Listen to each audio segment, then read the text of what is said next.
Hi friends, and welcome back to part 5 of our body composition training CVC. And we're here looking at the training techniques for muscle hypertrophy. So team, this session we're going to be looking at beginner, intermediate and advanced trainers. And it all comes down to what level our client is starting at. What technique do they already have, and how we're going to play around with the variables to make sure that we get training volume and load into these muscles to help them grow and develop under the muscle hypertrophy principle. So when we're talking about training variables, we're talking about these things right here. We're talking about the intensity. We're talking about the volumes, the amount of load that is essentially going through the muscle. We're talking about the exercise selection. Is it all in one plane, or do we have all three planes being worked with?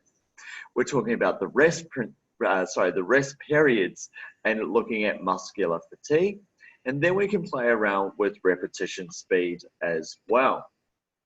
When we're playing around with these variables, we want to make sure that we're not adjusting all of these at the same time either, because a training intensity increase along with volume increase along with more complex exercises, less rest time are all going to lead to overloading the muscle, overloading the nervous system, overloading the bones, and so on and so forth. This is, of course, going to then lead to things like muscle fatigue, muscle injury, or potentially bone injuries and soft tissue tears. We want to, of course, avoid that. So this is why the planning of progress in our programs is so important going forward for our hypertrophy clients. So at a wee little glance, we can have a look at the variables. As we start with our clients, we want to have a higher rep range. So we're looking at around about 12 repetitions for our clients and coming down to about 6 as they get more advanced. Allowing a lower rep range means we can, of course, increase the amount of intensity and load that goes through the client's muscles at this point in time. As rep range also comes down, so if we're coming in down around about the 6 side of things, it means that we usually add more sets to these repetitions. This is because we want to increase the amount of volume over time. And if we don't have the reps going through the muscle, then we get it through by doing it with the set side of things. Our rest period is no longer than 1.5 minutes when dealing with muscle hypertrophy. This is due to the body going through metabolic flux, and we want to ensure that the waste products that is put out by the muscle, we can utilize those systems and work through the muscle's fatigue levels. We're essentially aiming, especially in intermediate and advanced clients, to actually fatigue the muscle so it can go through that overcompensation phase and lay down more muscle at the end of the day. Over time, we want to also vary the exercises. So we want to ensure that we're training joints in different angles. So this is the multi-angled approach. An example might be doing a flat bench followed by an incline bench press. And multi-planar, so ensure that we're not just training in the sagittal plane, but we're training coronally or frontally and also in the transverse, so adding rotations to our exercises. This means we're going to hit muscle fibers in different angles and different ways to allow the full muscle to develop, but also the joints to be nice and strong to take on more complex exercises throughout the lifespan of this client. We also want to hit a multiple set approach. So this might be looking at 4 to 5 sets as the repetitions come down. But also we may need to start looking at these clients splitting their program up. So this may mean we train a part of the part of the body on one day of the week and ensure by the end of the week we've hit the entire body. That sort of approach would be more intermediate and advanced clients again. And this is really needing to be planned for our clients and ensure that they stick to this plan. Because if they are missing a day, they essentially would also miss a muscle group. And then we can play around with our eccentric and concentric phases of the exercise. So slowing down the eccentric phase, the muscle is always stronger in the eccentric phase of an exercise. So we can really start targeting putting the intensity through the muscle by loading this phase of that contraction up as well. So let's have a look at our beginner clients. we're looking at a beginner client doing full compound exercises to establish technique. We want to ensure that the foundation is laid down by this client. So we're looking at 2 to 3 sets of 10 to 12 repetitions, full compound exercises. The intensity for this is going to be fairly high, and it's around about a 6 to a 7 for this to start getting the muscles used to training at a higher intensity. Build up to this phase. So if our client doesn't have good technique, we need to bring this down, and your client's welfare is the most important thing first and foremost. Your training sessions should really be around about 30 to 60 minutes, and this will depend on your rest time, the availability of your clients, and how often they can train also.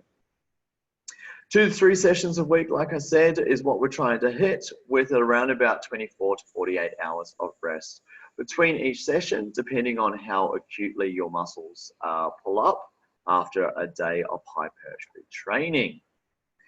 In an intermediate client, we're looking at 3 to 5 sessions per week. For 3 sessions a week, we may be doing a full body program. If we're doing 5 sessions a week, we would definitely split that program up and target different muscle groups or different body areas on different days. We're looking at an intensity of up to 8 out of 10 on an RPE scale, which is fairly high intensity. And essentially, when we're playing around with this, the lower the rep range, the more sets we want. The higher the rep range, the less sets we'll need.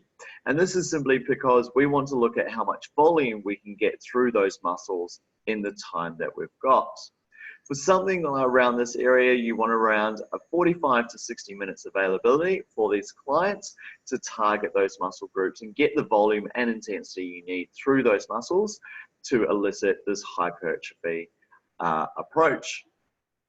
An example of a 3-day split may be upper body on a chest on a Monday. It's usually International Chest Day anyway. It might be lower body and legs on a Wednesday and a back and biceps on a Friday. You can play around with muscle groups on a 5-day split rotation as well. However, what you want to do is make sure that you're planning them out over the week and ensure that you're not training a common muscle group back to back. One of the common muscle groups would be either the arms or the shoulders, and this may lead to, of course, injury, which we, of course, want to avoid as well. In advanced clients, we can train 4 to 6 days per week, depending on their availability. This intensity is going to go fairly high to an 8 RPE out of 10, and usually we'd be playing around with split programs, with isolations for any weaker muscles that may be holding us back. This is a good way to really hone in on those weaker muscles to help build up the muscle strength, and it will be around the only time that I'll probably play around with isolations as part of my client's training. This is simply because those large compound movements elicit an awesome hormone response when we do train those bigger muscle groups first, and we get growth hormone and testosterone released when we do target more muscle. Not to say that we won't do it when we do our isolations, but the response is a lot higher the more muscles we get involved under contraction. So like I said in our intermediate client, if we're splitting up, be conscious of common muscle groups when you're scheduling your sessions. So plan this all out over days and weeks. And the same thing here. We want more sets if we're going for the less reps, and less sets if we're going for the more reps. Okay, so some of your endomorphic people may really respond to our lower reps, however higher sets, and our more mesomorphic or even our ectomorphic would prefer probably our higher reps along with our lower amount of sets. So play around with it, see what your client prefers, and see how their body responds to different things as well. Again, for this type of training, you're looking at around 45 to 60 minutes for a training response here. So next up, guys, we have got a your turn, and we've got a your turn for Paul.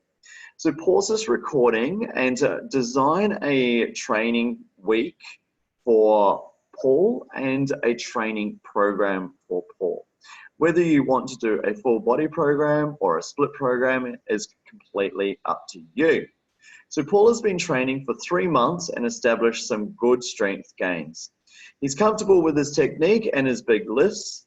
What I want you to do is write a program for the conditioning phase for Paul, including exercises, sets, reps, tempo, intensity, and recovery time. He's open to new exercises, so don't be afraid to play around with those. And he loves training. He's looking forward to his next phase of body transformation. So team, pause the recording, get playing around with a few things, and we'll come back and see how you went in just a second. How'd you go, guys? Hopefully you got some stuff down there. Now, there's a lot of different things that we can factor into Paul's program. We've got to think about the amount of sets and reps. We've got to think about the amount of days that he's going to be training as well. So as he's an intermediate trainer, we want to probably start with compound exercises first and foremost. And we'll probably also start with more of our full body approach. Or if you decided to split it up a little bit, that's absolutely fine. We're looking at about 3 to 4, up to maybe 5 sessions per week. If we were doing 4 to 5 sessions, we'd definitely be splitting up that program. What you need to also establish if you're splitting up that program, as I've been saying, making sure that we don't have common muscles being trained day after day to ensure that we don't lead to injury. We want to have rep ranges of around about 8 to 12 repetitions for this client, and probably sets of around about 3 to 4. Think about your rest times. Again, nothing more than 1.5 minutes. So 1 minute to 1.5 minutes is our rest time for hypertrophy training. Making sure that you're getting enough load, and also have a look at some of your advanced programming techniques as well, where we start looking at your overloads, such as supersetting some of your muscles to increase the intensity in these areas. You would find a lot of that information in your advanced programming workbook or ebook. So play around with some of those ideas. And if you've never used them before, don't be afraid to jump into the gym and ask a personal trainer to program them for yourself and see how you enjoy those things there. So team, that is pretty much it around hypertrophy training. The biggest thing is trying this out. Get amongst a lot of different things. Try these things out with your clients. Some of it works, some of it won't. And it all comes down to your client's genetics, how dedicated they are to the program, and essentially what they're doing outside of your training as well, such as nutrition. If this all does make sense, we are almost there through this massive session, which is body composition training. We are going to look at body dysmorphias in our next part, guys. So we're going to bring down the mood a little bit. However, we're going to really set you up for success, as body composition can lead to a lot of other issues.